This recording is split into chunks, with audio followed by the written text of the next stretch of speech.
Poor സ്റ്റേറ്റുകളെ ഈ American fund ഉപയോഗിച്ച് feed ചെയ്യുന്നതിൽ റിച്ച് സ്റ്റേറ്റുകൾക്ക് ആൾറെഡി ഭയങ്കരമായിട്ടുള്ള എതിർപ്പുള്ളതാണ്. അപ്പോൾ ആ ഒരു ഡിവൈഡ്, അവിടെ ഫെഡറൽ സ്റ്റേറ്റുകളാണ്, ആ ഡിവൈഡ് സംഭവിക്കുകയും സ്റ്റേറ്റുകൾ ഒരുപക്ഷെ അവർക്ക് കൂടുതൽ ഓട്ടോണമി വേണമെന്ന് വാദിക്കുകയും ചിലപ്പോൾ വിട്ടുപോകുന്ന അവസ്ഥയിലേക്ക് വരെ അത് പോകാനൊക്കെ സാധ്യതയുണ്ട്. 1 curry for lunch, ഇപ്പോൾ 2 കറി 3 കറി ഒക്കെ ഉണ്ടായത് ഇനി ഉണ്ടാവില്ല.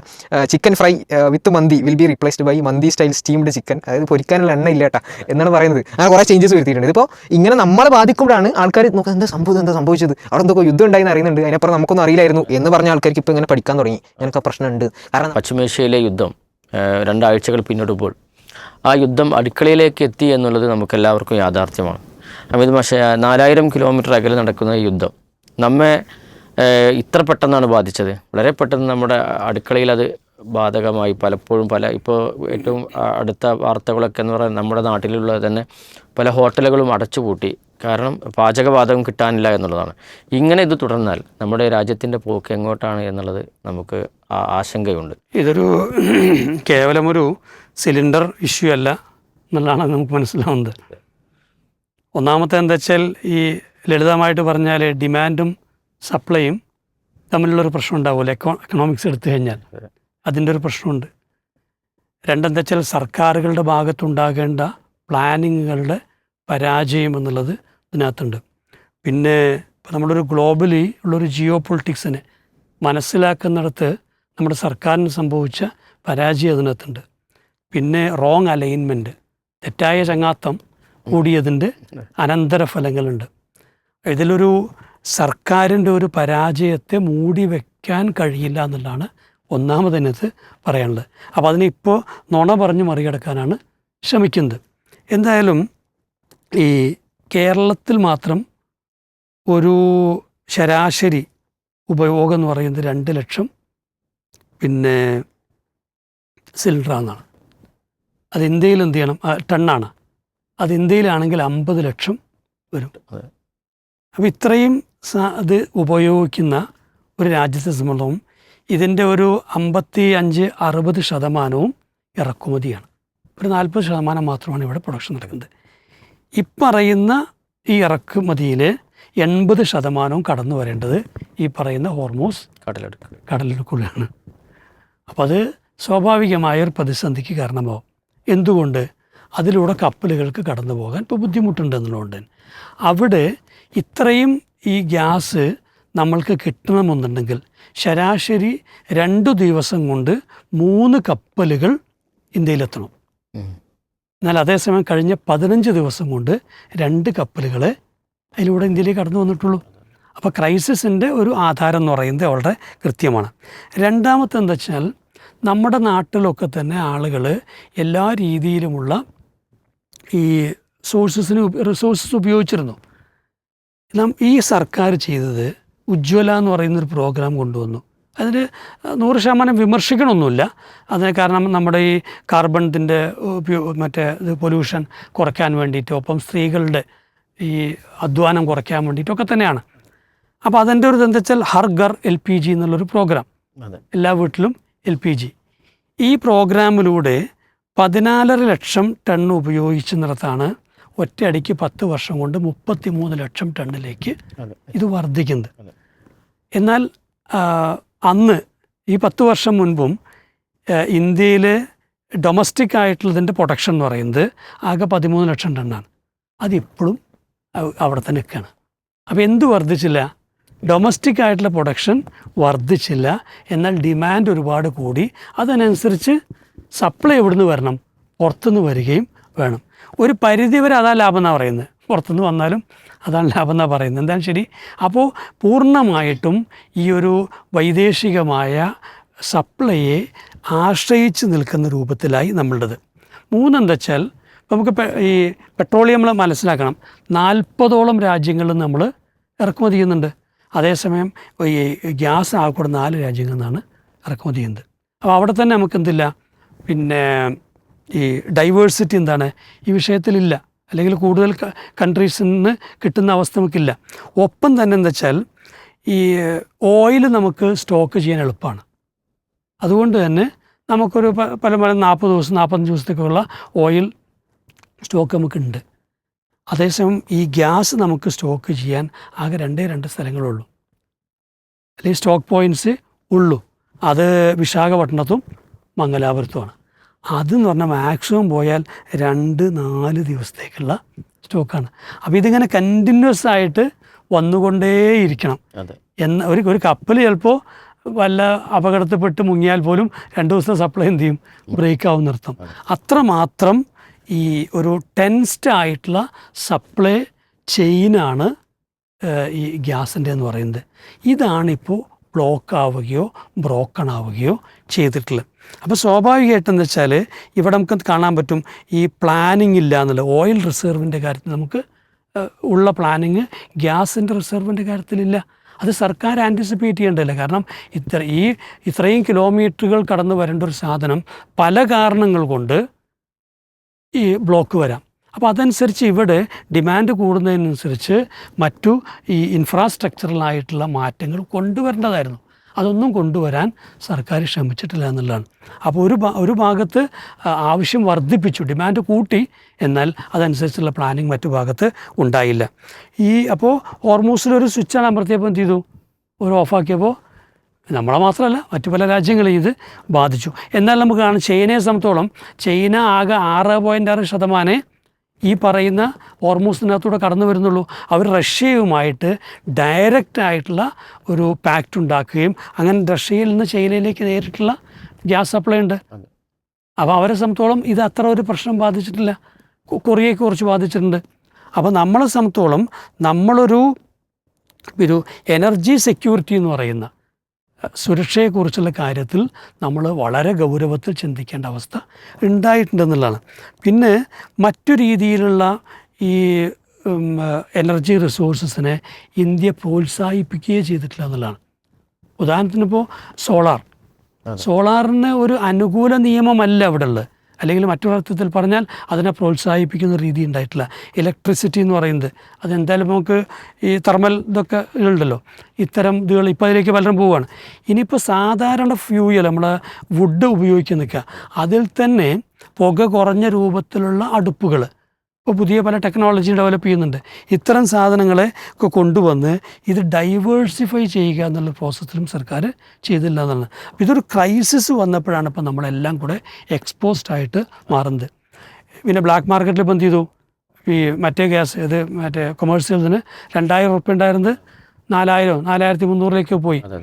ഇതിൻ്റെ മറവിൽ 60 രൂപ എന്ത് ചെയ്തു, മറ്റേ ഗ്യാസിൻ്റെ മുകളിൽ കൂട്ടുകയും ചെയ്തു. അപ്പോൾ ഇത് കുറച്ചുകൂടെ തുറന്നു കഴിഞ്ഞാൽ എവിടെ എത്തുന്നതാണ്. ഇപ്പോൾ കേരളത്തിൽ മാത്രം വെച്ചാൽ 98 ലക്ഷം കണക്ഷൻ ഉണ്ടെന്നാണ്. 1/3 ആളുകൾ പൂർണ്ണമായിട്ട് എന്താണ് ഇതിനെ ഡിപ്പെൻഡ് ചെയ്തുകൊണ്ട് പോവുകയാണ്. അപ്പോൾ ഇവിടെ നമ്മളെന്താ വെച്ചാൽ നമ്മൾ കഴിഞ്ഞ ഇതിലും പറഞ്ഞിരുന്നു, ഇറാനുമായിട്ട് വളരെ അടുത്ത സൗഹൃദ ബന്ധമുള്ള ഒരു രാജ്യമായിരുന്ന ഇന്ത്യ ആ സൗഹൃദത്തിന് തുല്യമായ രൂപത്തിലല്ല ആ രാജ്യത്തിനൊരു ക്രൈസിസ് വന്ന സമയത്ത് നിലകൊണ്ടത്. മാത്രമല്ല ഒരു ശത്രുത ഉണ്ടാക്കുന്ന രൂപത്തിലുള്ള നിലപാടെടുത്തു. അതിൻ്റെ പരിണത ഫലം ഇവിടെ ഉണ്ട്. കാരണം ഇപ്പം ഇതിനകത്തൂടെ ഒരു കപ്പൽ കടന്നു പോകണമെങ്കിൽ നമ്മളെ വിദേശകാര്യമന്ത്രി വിളിക്കണം. ഓരോ തവണയും വിളിച്ചിട്ട് എന്ത് ചെയ്യണം, ഞങ്ങളുടെ ഒരു കപ്പൽ വരുന്നുണ്ട്, ഒരു ടോക്കൺ കൊടുക്കണം എന്ന് പറഞ്ഞു വരുന്ന അവസ്ഥയിലാണുള്ളത്.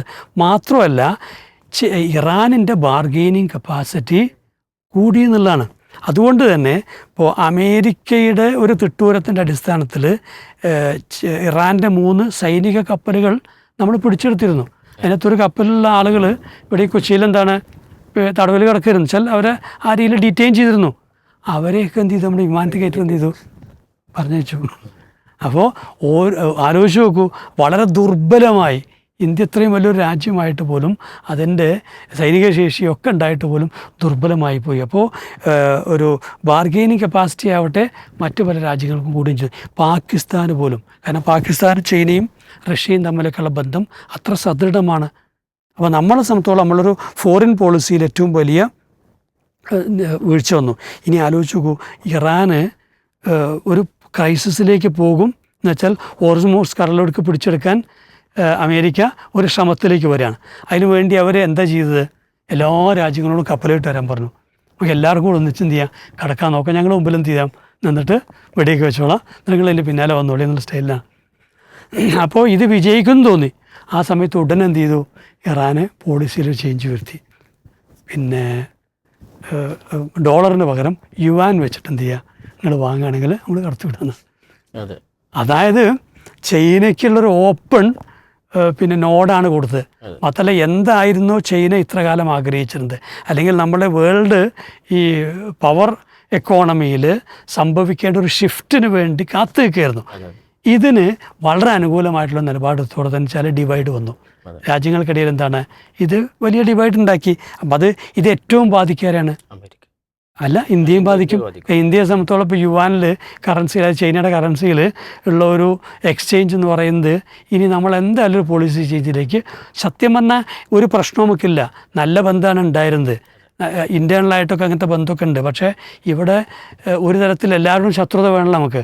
ആ ശത്രുത വേണമെന്നുള്ളതുകൊണ്ട് എന്ത് ചെയ്തു, ഉണ്ടാക്കിയെടുത്ത ശത്രുതയാണ് ചൈനയായിട്ട് പോലും ഉള്ളത്. ഇനി മറ്റൊന്ന് ആലോചിച്ച് നോക്കൂ, നമ്മുടെ ഇതിനേക്കാളൊക്കെ വലിയൊന്ന് ശരിക്കും പറഞ്ഞാൽ ഒരു ഇന്ത്യയുടെ ഒരു പാളിപ്പോയ നയതന്ത്രത്തിൻ്റെ വില പാവപ്പെട്ട ഇന്ത്യക്കാർ കൊടുക്കുകയാണ് ഇപ്പോഴും. അതാണ് നമ്മൾ പറയേണ്ടത്. ഇനി മറ്റൊന്നെന്ന് വെച്ചാൽ യുദ്ധത്തിൻ്റെ ഒരു അവസ്ഥ ആലോചിച്ച് നോക്കുക. അമേരിക്കയെ സംബന്ധിച്ചോളം അവരുടെ ഈ ദേശീയ കടം പറയുന്നത് 38.86 ട്രില്യൺ ഡോളറാണെന്നാണ്. നമ്മൾ കരുതും അമേരിക്ക ഭയങ്കര സാമ്പത്തിക സമ്പന്ന രാജ്യമാണെന്നല്ല, പക്ഷേ ലോകത്തിലെ ഏറ്റവും വലിയ കടക്കണിയിൽപ്പെട്ട ഒരു രാജ്യമാണിത്. അതുകൊണ്ട് തന്നെ ഇപ്പോൾ നമുക്കറിയാം, ഈ താഡ് എന്ന് പറയുന്നവരുടെ വലിയൊരു പിന്നെ മിസൈൽ പ്രതിരോധ സിസ്റ്റം ഉണ്ടായിരുന്നു. ആകെ 4 ഉള്ളത്. ഇതിനകത്തൊന്നാണ് കുവൈത്തിൽ ഉണ്ടായിരുന്നത്. യുദ്ധത്തിൻ്റെ 1ാമത്തെ ദിവസം എന്ത് ചെയ്തു, ഇറാൻ അത് തകർത്തു. ഇതോടെ ആ രാജ്യത്തിൻ്റെ മുകളിലുണ്ടായിരുന്ന പ്രതീക്ഷ തന്നെ പോയി. രണ്ടെന്താ വെച്ചാൽ ഒരു മറ്റു രാജ്യങ്ങൾക്കൊന്നും ഉണ്ടായിരുന്നത് പിൻവലിച്ചു. കാരണം അതിൻ്റെ ചിലവ് എന്ന് പറയുന്നത് അമേരിക്കൻ്റെ എന്താണ് ബജറ്റിൻ്റെ 4 വരുന്ന പറയുന്നത് ഇതിന് അത്രയും 4 അത്രയും വലിയ തുക ചിലവാക്കി ഉണ്ടാക്കിയ സംഭവങ്ങളാണ് ഒരു നിമിഷം കൂടെ തകർന്ന് തരിപ്പണമായത്. അപ്പോൾ ഇത് അമേരിക്കയുടെ ഈ കൊട്ടിഘോഷിക്കപ്പെടുന്ന മിലിറ്ററി സ്ട്രെങ്ത്തിനെ കുറിച്ച് വല്ലാത്ത ഒരാശങ്ക ഉണ്ടാക്കുന്നുണ്ട്. മാത്രമല്ല ഈ ഒറ്റ ദിവസം കൊണ്ട് തന്നെ പിന്നെ അമേരിക്കയെ സംബന്ധിച്ചോളം $1 ബില്യൺ മുതൽ $2 ബില്യൺ വരെയാണ് ചിലവ് വന്നിട്ടുള്ളത്. ഇങ്ങനെ പോയാൽ വെച്ചാൽ ഈ 6 ദിവസം കൊണ്ട് $11.3 ബില്യൺ എന്ത് ചെയ്തു ചിലവാക്കേണ്ടി വന്നതാണ്. ഇത് ഒരിക്കലും തന്നെ അമേരിക്കയെ സംബന്ധിച്ചോളം പിടിച്ചു വയ്ക്കാൻ പറ്റില്ല, വ്യോമയുദ്ധത്തിൽ പിടിച്ചു വയ്ക്കാൻ പറ്റില്ല.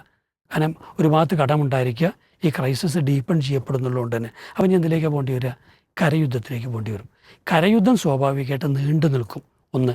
2 അതിൻ്റെ പരിണതി എന്താവുമെന്ന് പറയാൻ വ്യക്തമല്ല. ഇപ്പം നമ്മൾ കേട്ടിടത്തോളം സത്യമാണെന്ന് നമുക്കറിയില്ല, കരയുദ്ധത്തിന് പോകാൻ ഇസ്രായേലി സോൾജേഴ്സ് മടിച്ച് ചെയ്തിട്ടുണ്ടെന്നുള്ളതാണ്. അപ്പോൾ അമേരിക്ക എന്ന് വെച്ചാൽ അമേരിക്കൻ സോൾജേഴ്സിന് എന്ത് ചെയ്യുക, പുഷ് ചെയ്യുകയാണ് ചെയ്യുന്നത്. ഇനി ആലോചിച്ച് നോക്കൂ, ഈ 92 ലക്ഷം കോടി രൂപയാണ് പിന്നെ ഇവരുടെ പ്രതിരോധ ഈ ബജറ്റ് എന്ന് പറയുന്നത്. അതിൻ്റെ 10 ലോകത്തെ മുഴുവൻ ജനങ്ങളുടെ പട്ടിണി മാറ്റാമെന്ന് പറയുന്നുണ്ട്. ഇനി ബാക്കി വലിയ സൈനിക ശേഷികളായിട്ടുള്ള 10 രാജ്യങ്ങളൊക്കെ കൂടെ എടുത്താൽ ഇന്ത്യയും ചൈനയും റഷ്യയൊക്കെ അടക്കെടുത്തു കഴിഞ്ഞാലും എവിടേക്ക് എത്തുകയും ചെയ്യുന്നില്ല, ഈ 92 ലക്ഷത്തിൽ എത്തുന്നില്ല. അപ്പം അത്രയും ഭീമമായ സൈനിക ചെലവ് അവർക്കുണ്ട്. ഈ സൈനിക ചെലവ് തുടർന്ന് കൊണ്ടുപോകണമെന്നുണ്ടെങ്കിൽ അത്രയും വരുമാനം മറ്റു പുറത്തുനിന്നുണ്ടാവണം. അല്ലെങ്കിൽ ഈ പറഞ്ഞ പോലെ സൈനിക താവളങ്ങളുടെ പേരിൽ ഈ വിവിധ രാജ്യങ്ങളിൽ നിന്ന് അവർക്ക് ഫണ്ട് കിട്ടണമായിരുന്നു. ഇതൊക്കെ ഒരു പക്ഷേ പഴയതുപോലെ തുടരാൻ സാധ്യതയില്ല. അങ്ങനെ സംഭവിച്ചാൽ അമേരിക്കയിൽ സാമ്പത്തിക മാന്ദ്യവും ക്രൈസിസും ഉണ്ടാവും. ആൾറെഡി അവിടെ എന്താ വെച്ചാൽ റിച്ച് സ്റ്റേറ്റുകളും പുവർ സ്റ്റേറ്റുകളുണ്ട്.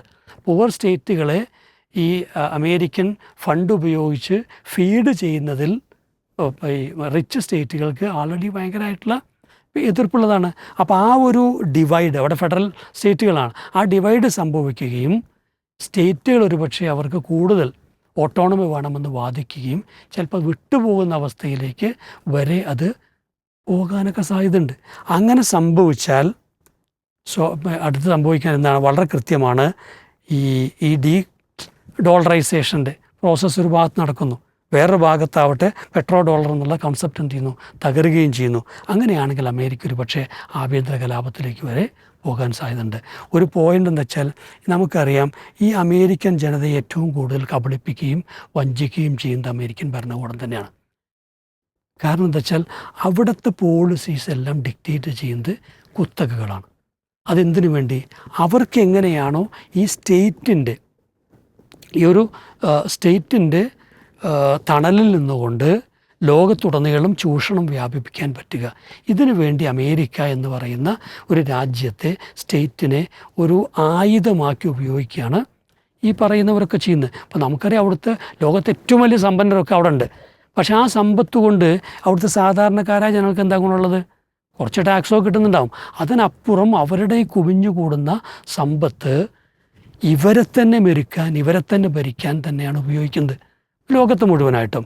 ഇത് ഈ ജനത തിരിച്ചറിയും, അമേരിക്കൻ ജനത തിരിച്ചറിയും. അപ്പം ഞാൻ കരുതുന്നത് വെച്ചാൽ ഈ വാറ് നീണ്ടുപോവുകയും അമേരിക്കയിലെ ക്രൈസിസ് ഡീപ്പൺ ചെയ്യുകയും ചെയ്താൽ അത് അമേരിക്കയുടെ ആത്യന്തികമായ ഒരു തകർച്ചയിലേക്ക് വരെ പോകാം, അല്ലെങ്കിൽ ഒരു പവർ ഷിഫ്റ്റ് എന്തായാലും നടക്കുമെന്നതിൽ യാതൊരു സംശയവുമില്ല. അപ്പോൾ എന്തായാലും സിലിണ്ടർ ക്രൈസിസ് അവിടെ ഉണ്ട്, ഈ പറഞ്ഞതുണ്ട്. ഇത് രൂക്ഷമാകാതിരിക്കട്ടെ എന്നാണ് നമ്മുടെ പ്രാർത്ഥന. എത്രയും പെട്ടെന്ന് അവസാനിക്കണം തന്നെയാണ് നമ്മൾ കഴിഞ്ഞ തവണ പ്രാർത്ഥിച്ചതുപോലെ ഇപ്പോഴും നമുക്ക് പറയാനുള്ളത്. ചില ആൾക്കാർ പറയുന്ന പോലെ വാക്ക് വലിച്ചു എന്ന് പറയേണ്ടി വരും. അതായത് നമ്മളെ ഈ പെട്രോൾ പമ്പിൻ്റെ മുമ്പിൽ വലിയ ബാനർ ഉണ്ടാവുമല്ലോ, അപ്പോൾ അതിലൊരു ബാനറായിരുന്നു ഇനി അടുപ്പ് പുകയില്ല. അതായത് സിലിണ്ടർ കൊണ്ടുവരികയാണ്, അടുപ്പ് പുകയില്ല എന്നാണ് ഉദ്ദേശിച്ചത്. ഇപ്പോൾ സിലിണ്ടറും ഇല്ല അടുപ്പും ഇല്ല എന്നുള്ള അവസ്ഥയിലേക്ക് എത്തി എന്നുള്ള നിലക്കാണ് ആൾക്കാർ പറയുന്നത്. അപ്പോൾ എന്തായാലും ഇത് നേരത്തെ സൂചിപ്പിച്ച പോലെ തന്നെ നമ്മൾ ഒരു രാജ്യം എന്നുള്ള നിലക്ക് നമ്മളുടെ നയതന്ത്ര ബന്ധവുമായി ബന്ധപ്പെട്ടുകൊണ്ട് വലിയ ക്രൈസിസിലേക്ക് പോകുന്നതിൻ്റെ ഒരുപാട് കാലങ്ങളായി ആൾക്കാർ പറയുന്നൊരു കാര്യമാണ്. അതിൻ്റെ ഒരു തുടർച്ചയായിട്ട് കാണാൻ പറ്റും. ഇപ്പോൾ നമ്മുടെ ചുറ്റുമുള്ള എല്ലാ രാജ്യങ്ങളും ശത്രുക്കളാക്കി കഴിഞ്ഞു. ഇനിയിപ്പോൾ അപ്പുറത്തുള്ളൊരു ശത്രു നമുക്ക് എന്ത് ചെയ്തു, നമ്മൾ ഉണ്ടാക്കി കഴിഞ്ഞു. കാരണം എല്ലാം ഒരു ഇൻറ്റേർണൽ പൊളിറ്റിക്സിൻ്റെ ഭാഗമായിട്ട് ഇൻറ്റേർണലി ഇവിടെ നമുക്ക് വിജയിക്കണമെങ്കിൽ നമ്മൾ ബി ജെ പി എന്ന് പറയുന്ന നമ്മുടെ ഒരു പാർട്ടി വിജയിപ്പിക്കണമെങ്കിൽ എന്താണ് ഒരു ശത്രു വേണം, അത് മുസ്ലിങ്ങളാണ് എന്ന് സെറ്റ് ചെയ്ത് വെച്ചിട്ടുണ്ട്. അപ്പോൾ ഇൻ്റർനാഷണൽ പൊളിറ്റിക്സിൽ എന്ത് ചെയ്യുക, അത് അപ്ലൈ ചെയ്യുക എന്നുള്ള നിലക്കാണ്. ഇപ്പോൾ അത് മാത്രമായിരിക്കില്ല കാരണം, പക്ഷേ അത് കൂടി പരിഗണിച്ചുകൊണ്ട് ഇസ്രായേലിനെയൊക്കെ വലിയ രീതിയിൽ പിന്നെ ഫാദർലാൻഡൊക്കെ ആക്കിയിട്ട് മാറ്റിയ ആൾക്കാരുണ്ടല്ലോ. അപ്പോൾ അതിൻ്റെയൊക്കെ ഒരു പ്രശ്നമായിരിക്കാം എന്ത് ചെയ്യുക, ഇപ്പോൾ ഇറാനുമായി ബന്ധപ്പെട്ടുള്ള ബന്ധം. അത് ശരി, അത് അവിടെ തന്നെ നിൽക്കുന്നുണ്ട്. പക്ഷേ നമ്മൾ പിന്നെ പുറമേ നോക്കുമ്പോൾ ഒരു വഷളായ രീതിയിലേക്ക് വരുന്നതിൻ്റെയൊക്കെ ഒരു കാര്യം അതായിരിക്കാം. ഇപ്പോൾ പിന്നെ നേരത്തെ അമിത് മാഷി സൂചിപ്പിച്ച പോലെ തന്നെ ഇപ്പോൾ ഇന്ത്യയിൽ 50 ലക്ഷം സിലിണ്ടറുകൾ ഒരു ദിവസം വേണമെന്ന് പറയുമ്പം ഒരാൾ പറഞ്ഞതെന്ന് വെച്ച് കഴിഞ്ഞാൽ ഈ കന്യാകുമാരി മുതൽ മുംബൈ വരെ എങ്ങനെ നിരത്തി വെക്കണം എന്നാണ് പറഞ്ഞത്. അത്രയും നിരത്തി വെച്ച് കഴിഞ്ഞ് മാത്രമേ ഒരു ദിവസത്തിലുള്ള നമ്മുടെ ആവശ്യം പൂർത്തിയാകുമെന്നാണ് പറഞ്ഞത്. അപ്പോൾ അത്രയും സിലിണ്ടർ നമുക്ക് ആവശ്യമുണ്ട്. അത് കൊണ്ടുവരാൻ പിന്നെ എന്നാൽ 2 ദിവസം അല്ല 3 ദിവസത്തിനുള്ളിൽ, ഒരു ദിവസത്തിനുള്ളിൽ 2 കപ്പൽ 1.5 കപ്പൽ വേണമെന്നൊക്കെ പറഞ്ഞു. അപ്പോൾ ഇപ്പോൾ വിട്ട എത്രയാണ്, 2 കപ്പൽ ഇപ്പോൾ ആകെ വിട്ടത് ലാസ്റ്റ് ദിവസം. അത്ര അപ്പോൾ ഒരു 33 കിലോമീറ്ററിൻ്റെ അത്രേ ഉള്ളൂ ഈ ഹോർമൂസ് കടലിടുക്ക് എന്ന് പറയുന്നത്. അപ്പോൾ അത് പിന്നെ നമ്മുടെ ഈ ടോട്ടൽ ഇപ്പോൾ ഇന്ത്യനെ മാത്രമല്ല ഇവിടെയുള്ള ഏകദേശം പല രാജ്യങ്ങളുടെയും എക്കോണമിനെ ബാധിക്കാൻ പറ്റുന്ന രീതിയിലുള്ള ഒരു പ്രശ്നമാണ് ഇവിടെ സംഭവിച്ചിട്ടുള്ളത്. ഇന്ത്യ അത് കൂടുതൽ ബാധിക്കുന്നു എന്നുള്ളതാണ് വിഷയം. കാരണം നമുക്ക് ഇപ്പോൾ പെട്രോൾ അല്ലെങ്കിൽ ഡീസൽ ആ രീതിയിലുള്ള പിന്നെ ഓയിലിനെ മാറ്റി നിർത്തി കഴിഞ്ഞാൽ LPG എന്ന് പറയുന്നത് അല്ലെ LNG എന്നൊക്കെ പറയുന്നത് അത് പിന്നെ വാതകമാണല്ലോ. ഒരു ഓയിൽ എന്നുള്ളതിനെ കൂടെ വാതകമാണ്. അപ്പോൾ അത് പിന്നെ സൂക്ഷിക്കാനുള്ള പിന്നെ ആ രീതിയിലുള്ള ടെക്നോളജി നമുക്ക് ആയിട്ടില്ല എന്നാണ് ഇപ്പോൾ ന്യായീകരണമായിട്ട് പറയുന്നത്. അപ്പോൾ നമുക്ക് അതൊന്നും ചെയ്യാൻ പറ്റിയിട്ടില്ല എന്നുള്ളതാണ് കഴിഞ്ഞ ദിവസം BJP ഒരാൾ വന്നിട്ട് പറഞ്ഞു കേട്ടത്. അപ്പോൾ എന്തായാലും അത് നമുക്കില്ല. അപ്പോൾ സ്വാഭാവികമായിട്ട് നമുക്ക് ഒരുപാട് പ്രശ്നങ്ങൾ അതിന് സംഭവിക്കുന്നില്ലാണ്. അപ്പോൾ സാധാരണ പിന്നെ ഈ പാർട്ടി അണികളും മിത്രങ്ങളൊക്കെ പറയുന്നൊരു കാര്യമുണ്ടല്ലോ. അപ്പോൾ നമ്മുടെ പിന്നെ മോദിജി അല്ലെങ്കിൽ എല്ലായിടെയും പോയിട്ട് എല്ലാം റെഡിയാക്കിയിട്ടുണ്ട്, വിശ്വഗുരു ആണെന്ന് പറയുന്നു, അല്ലെങ്കിൽ ജയശങ്കർജി അദ്ദേഹം എല്ലാം ചെയ്യുന്നുണ്ട്. അവരൊക്കെ ഒരുപക്ഷെ ജയശങ്കർ എന്നൊക്കെ പറയുമ്പം അവർക്ക് അതിനുള്ള കാലിബർ ഉണ്ടാകും. പക്ഷേ ഇവിടെയുള്ള പൊളിറ്റിക്സ് കാരണം അവർ മുന്നോട്ട് വെച്ചിട്ടുള്ള പല കളികളും കാണാം. കേവലം പിന്നെ ഈ BGM മാത്രമായിട്ട് അവരൊക്കെ മാറിയെന്നുള്ളതാണ്. അപ്പോൾ അതിൻ്റെ ഭാഗമായി ഇപ്പം നമ്മൾ അനുഭവിക്കുന്നതെന്ന് വെച്ച് കഴിഞ്ഞാൽ കുറേ കാലമായി നമ്മളിങ്ങനെ ഉള്ളിൽ ഇവിടെയുള്ള മുസ്ലിങ്ങൾക്ക് കുറേ എന്തെങ്കിലും കുത്തു കിട്ടിക്കഴിഞ്ഞാൽ കുറച്ച് സന്തോഷമൊക്കെ ഉണ്ടാകുമായിരുന്നു. ഇപ്പോൾ എല്ലാവരെയും ബാധിക്കുന്നൊരു വിഷയമാണല്ലോ. ഇപ്പോൾ മുസ്ലിങ്ങളെ മാത്രമോ ക്രിസ്ത്യാനികളെ മാത്രമോ ബാധിക്കുന്നില്ലല്ലോ, എല്ലാവരും ബാധിക്കുന്നൊരു വിഷയമാണല്ലോ. അപ്പോൾ അതുകൊണ്ടാണ് കഴിഞ്ഞ ദിവസം സോഷ്യൽ മീഡിയയിൽ ഇതേപോലെയുള്ളൊരു മിത്രത്തിനോട് ഒരു ഹോട്ടൽ നടത്തുകയാണ്. അപ്പോൾ അദ്ദേഹത്തോട് ചോദിച്ചു, പ്രശ്നമാണല്ലോ, ആകെ ഒരു പ്രശ്നമാണല്ലോ എന്ന് വെച്ചാൽ പ്രശ്നങ്ങളൊന്നുമില്ല, അതൊക്കെ മോദിജി ശരിയാക്കൂല. ഇപ്പം പിന്നെ ചോറ് വെക്കുന്നില്ല. അപ്പോൾ പ്രശ്നമല്ലേ അത് മോദിജി ശരിയായിക്കൊള്ളുന്നത്. അപ്പം ഇത് ഇപ്പോൾ നമുക്കൊന്നും ചെയ്യാൻ പറ്റാത്ത അവസ്ഥയിലേക്ക് അവർ തന്നെ മാറി എന്നുള്ളതാണ്. അപ്പോൾ ഇതിൻ്റെ വെച്ച് കഴിഞ്ഞാൽ ഇത് നമ്മൾ തമാശക്ക് പറയുമെങ്കിലും ഇത് പിന്നെ ഇങ്ങനെ തുടർന്ന് പോയി കഴിഞ്ഞാൽ ഇതേപോലെ തന്നെ ഇനി മുന്നോട്ട് പോവുകയാണെങ്കിൽ നമ്മളുടെ രാജ്യത്തിന് കുറച്ചും കൂടി വലിയൊരു ക്രൈസിലേക്ക് പോകുന്നുള്ളതാണ്. ഇപ്പോൾ ഈ പിന്നെ LPG മാത്രമല്ല, ഇപ്പം പിന്നെ ക്രൂഡ് ഓയിലിൻ്റെ വിഷയത്തിലാണെങ്കിൽ തന്നെ അത് കേവലം ക്രൂഡ് ഓയിലിൻ്റെ വിഷയത്തിൽ ആ ട്രാൻസ്പോർട്ടിൻ്റെ ഒരു പൈസ കൂടും, അതുകൊണ്ട് സാധനങ്ങളുടെ വില കൂടും എന്നുള്ളത് മാത്രമല്ലോ. പലതിൻ്റെയും ഇപ്പം ഫാക്ടറി റൺ ചെയ്യണമെങ്കിൽ ക്രൂഡ് ഓയിൽ വേണ്ടി വരും. അതുപോലെ തന്നെ അവിടുത്തെ പിന്നെ റോ മെറ്റീരിയലായിട്ട് ക്രൂഡ് ഓയിൽ യൂസ് ചെയ്യുന്നുണ്ട്, ഇവൻ സോപ്പുകളിലടക്കം യൂസ് ചെയ്യുന്നുണ്ട്. അതുപോലെ തന്നെ ഈ പറഞ്ഞ പോലെ ട്രാൻസ്പോർട്ടിനും ഒരു കാര്യം അങ്ങോട്ടും കൊണ്ടുവരണമെങ്കിൽ പെട്രോൾ ആവശ്യമാണ്. അപ്പോൾ ഇങ്ങനെ ഏത് രീതിയിലും ഇപ്പോൾ അതുകൊണ്ടാണ് പച്ചക്കറിക്ക് വില കൂടും. അപ്പോൾ എല്ലാത്തിനും വില കൂടുന്നൊരവസ്ഥയിലേക്ക് ഇപ്പോൾ ഒരു ടോട്ടൽ എല്ലാവരും ഒരു പിന്നെ ബുദ്ധിമുട്ടിലേക്ക് പോകുന്ന രീതിയിലേക്ക് പോകും. സ്വാഭാവികമായിട്ട് ഗ്യാസിന് വില കൂടി പറഞ്ഞപ്പോൾ വിറകിന് വില കൂടി. വിറകിന് വില കൂടെ അതാണ് സംഭവിച്ചത്. ഇപ്പോൾ കഴിഞ്ഞ ദിവസം നമ്മളെ പിന്നെ ഞാൻ ഹോസ്റ്റലിൽ പഠിക്കാണല്ലോ, അപ്പോൾ നമ്മുടെ പിന്നെ നമ്മുടെ വാട്സപ്പിലൊരു ഗ്രൂപ്പ് ഉണ്ട് എല്ലാവർക്കും. അപ്പോൾ മെസ്സിൻ്റെ കാര്യങ്ങൾ പറയുന്നിടത്ത് ഒരു നിർദ്ദേശം വന്നു. അതായത് ഇനി മുതൽ എല്ലാ സ്റ്റുഡൻസ് എല്ലാവർക്കും നമസ്കാരം. പിന്നെ ഫസ്റ്റ് ഓഫ് ഓൾ നമ്മുടെ മെനുവിൽ ചില ചേഞ്ച് വരുത്താൻ പോവുകയാണ്. അതായത് പിന്നെ most of the fried food items will be cut. ഇത് കണ്ടപ്പോഴാണ് കുറേ ആൾക്കാർ ചോദിക്കുന്നത് സംഭവം എന്താ സംഭവിച്ചത്. കാരണം പല ആൾക്കാർക്ക് ഈ പൊളിറ്റിക്സ് അറിയില്ലല്ലോ. പൊളിറ്റിക്സ് നമ്മളെ ബാധിക്കുമ്പോഴല്ല നമ്മളറിയാം. എന്നിട്ട് ഇങ്ങനെ പറയണം fish fry will be replaced by fruit for every one. കുറേ ആൾക്ക് പിന്നെ ഫിഷ് വേണ്ടവർക്ക് അങ്ങനെ കൊടുക്കുമായിരുന്നു. 1 കറി ഫോർ ലഞ്ച്. അതിനിപ്പോൾ 2 കറി 3 കറി ഒക്കെ ഉണ്ടായത് ഇനി ഉണ്ടാവില്ല. Chicken fry with mandi will be replaced by mandi style steamed chicken. അതായത് പൊരിക്കാനുള്ള എണ്ണ ഇല്ല കേട്ടാ എന്നാണ് പറയുന്നത്. അങ്ങനെ കുറേ ചേഞ്ചസ് വരുത്തിയിട്ടുണ്ട്. ഇതിപ്പോൾ ഇങ്ങനെ നമ്മളെ ബാധിക്കുമ്പോഴാണ് ആൾക്കാർ നോക്കുക എന്താ സംഭവിച്ചത്, അവിടെ എന്തൊക്കെ യുദ്ധം ഉണ്ടായിന്ന് അറിയുന്നുണ്ട്, അതിനപ്പുറം നമുക്കൊന്നും അറിയില്ലായിരുന്നു എന്ന് പറഞ്ഞ ആൾക്കാർക്ക് ഇപ്പോൾ ഇങ്ങനെ പഠിക്കാൻ തുടങ്ങി. ഇങ്ങനെയൊക്കെ പ്രശ്നമുണ്ട്. കാരണം നമ്മൾ ഈ പിന്നെ ഈ റിസഷൻ എന്നൊക്കെ പറയുമ്പോൾ നമ്മളിങ്ങനെ കേട്ടിട്ടുള്ളൂ. 2008 ഉണ്ടായിരുന്നു, പിന്നെ 1973 ഉണ്ടായിരുന്നു എന്നൊക്കെ നമ്മൾ കേട്ടിട്ടല്ലേ ഉള്ളൂ. ഓയിൽ ക്രൈസിസ് ഉണ്ടായിരുന്നൊക്കെ. അതൊക്കെ അനുഭവിക്കാൻ പോകുന്നു. ഇപ്പോൾ നമ്മുടെയൊക്കെ ഒരു തലമുറയിൽ അനുഭവിക്കാൻ പോകുന്നേ ഉള്ളൂ. അങ്ങനെ നടക്കാതിരിക്കട്ടെ, നടക്കുകയാണെങ്കിൽ അത് അനുഭവിക്കാതിരിക്കുന്നു എന്നുള്ളതാണ് അതിൻ്റെ ഒരു പ്രശ്നം. അപ്പോൾ ഇങ്ങനെയുള്ള സാധനങ്ങൾക്ക് വില കൂടുമ്പോൾ സ്വാഭാവികമായിട്ട് ആൾക്കാർ എന്ത് ചെയ്യും, പിന്നെ സാധനങ്ങൾ വാങ്ങാതാവുമ്പോൾ നമ്മുടെ ഇവിടെ മാർക്കറ്റിലുള്ള മണി ഫ്ലോ കുറയും. സ്വാഭാവികമായിട്ടും അത് പ്രൊഡക്റ്റുകൾ ഉണ്ടാക്കുന്നവർക്ക് എന്ത് ചെയ്യും, നഷ്ടം വരും. ഒന്നാമത് അവർക്ക് നഷ്ടമാണ്, അതിൻ്റെ കൂടെ ആൾക്കാർ സാധനം വാങ്ങിയിട്ടില്ലെങ്കിൽ അവിടെയും നഷ്ടം വരും. അങ്ങനെ അവർ ആൾക്കാരെ പിന്നെ ജോലിയിൽ നിന്ന് പിരിച്ചുവിടുന്ന സന്ദർഭം ഉണ്ടാവും. പിരിച്ചുവിട്ടപ്പെട്ട ആൾക്കാർക്ക് അവർക്ക് സ്വാഭാവികമായിട്ടും വീണ്ടും സാധനം വാങ്ങാൻ പൈസ ഇല്ലാതെ വരും. അപ്പോൾ മണി ഫ്ലോ ടോട്ടലി കുറയുമ്പോൾ ഗവൺമെൻറ്റിന് തന്നെ ടോട്ടലി മണി ഫ്ലോ ഇല്ലാതാകുമ്പോൾ GDP കുറയും, എല്ലാം കുറയും. അങ്ങനെ ഒരു റിസഷനിലേക്ക് പോകാനുള്ളൊരു സാധ്യതയാണുള്ളത്. പക്ഷേ അത് ഇപ്പോൾ തന്നെ വരണമെന്നില്ല, കുറച്ചുകൂടി സമയം എടുക്കും എന്നുള്ളതാണ് അതിൻ്റെ ഒരു രീതി. എന്തായാലും അങ്ങനെ സംഭവിക്കാതിരിക്കട്ടെ എന്നുള്ളതാണ് നമുക്ക് പറയാനുള്ളത്. അതിൻ്റെ കൂടെ നമ്മൾ ഈ പറയുന്നത് പോളിസി വേണമെന്നുള്ളതാണ്. ഇപ്പോൾ ഓരോ മുമ്പ് റിസഷനൊക്കെ ഉണ്ടായിരുന്ന സമയത്ത് മൻമോഹൻ സിംഗിനെ പോലെയുള്ള ആൾക്കാർ അവിടെ ഉണ്ടായിരുന്നു എന്നുള്ളതാണ് നമ്മുടെ ഒരു പ്രതീക്ഷ. പക്ഷേ ഇപ്പോൾ നമ്മൾ നോക്കുമ്പോൾ അങ്ങനെയുള്ള ആൾക്കാരെ അവിടെ കാണാൻ പറ്റുന്നില്ല എന്നുള്ളതാണ്. അതാണ് നമ്മുടെയൊക്കെ ഒരു അവസ്ഥ. എവിടത്തേക്ക് പോകുന്ന അറിയില്ല. ഒരു കൊണ്ടുവന്നൊരു വിശ്വഗുരു ഉണ്ടായിട്ടുള്ളൊരു സെറ്റപ്പ് ഉണ്ടല്ലോ, അത് എല്ലാവർക്കും മനസ്സിലായി എന്നുള്ളതാണ്. മിത്രങ്ങൾക്ക് തന്നെ മനസ്സിലായി തുടങ്ങിയതിലാണ് ഇതിൻ്റെ ഒരു ഫൈനലായിട്ട് തോന്നുന്നത്. നാട്ടിൽ അത്ര വലിയൊരു പ്രശ്നങ്ങളില്ലാതിരിക്കട്ടെ എന്ന് ആത്മാർത്ഥമായി നമുക്ക് പ്രാർത്ഥിക്കാം.